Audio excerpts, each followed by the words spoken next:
రేవంత్ రెడ్డి తమ్ముడు ఇప్పుడే న్యూస్లో చూశాను.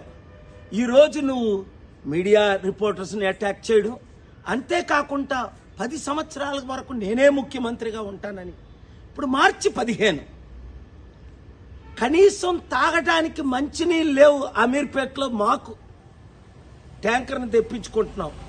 1,20,00,000 మంది హైదరాబాద్ సికింద్రాబాద్లో, 4 కోట్ల మంది తెలంగాణలో మంచినీళ్ళు లేని మార్చిలోనే లేవంటే మరి ఏప్రిల్ మే జూన్లో ఎలాగుంటాయి? ఒక్కసారి ఆలోచించు. ముఖ్యమంత్రి అవడం అంటే సమిట్ పెడతాను, ఇన్వెస్ట్మెంట్స్ తెస్తానన్న ధ్యానం లేదే. మరి ఇప్పుడు నువ్వేదో భారత్ సమిట్ నువ్వు పెడితే ఎవరు వస్తారు? ఒకసారి అర్థం చేసుకో. దేవుడు మనల్ని ఎందుకు కలిపాడు? నేను పోటీ చేయకుండా వరంగల్లో నీకు ఎందుకు మద్దతు ఇచ్చాను? రాష్ట్రాన్ని బాగు చేయడానికి, అప్పులు తీర్చడానికి, అభివృద్ధి చేయడానికి, మంచి చేయడానికి. మరి నువ్వేం చేస్తున్నావు? బీజేపీ వాళ్ళు గెలిపిస్తున్నావు.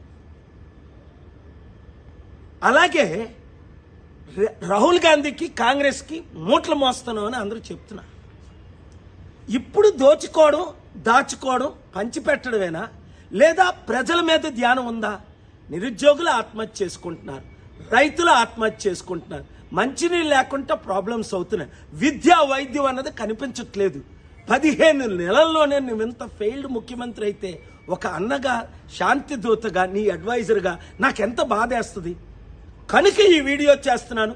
రేవంత్ రెడ్డిని రీచ్ అయినంత వరకు ప్రతి మీడియా వారు, ప్రతి యూట్యూబర్స్ దీన్ని షేర్ చేయండి. Please subscribe Citizen Voice and like and share please.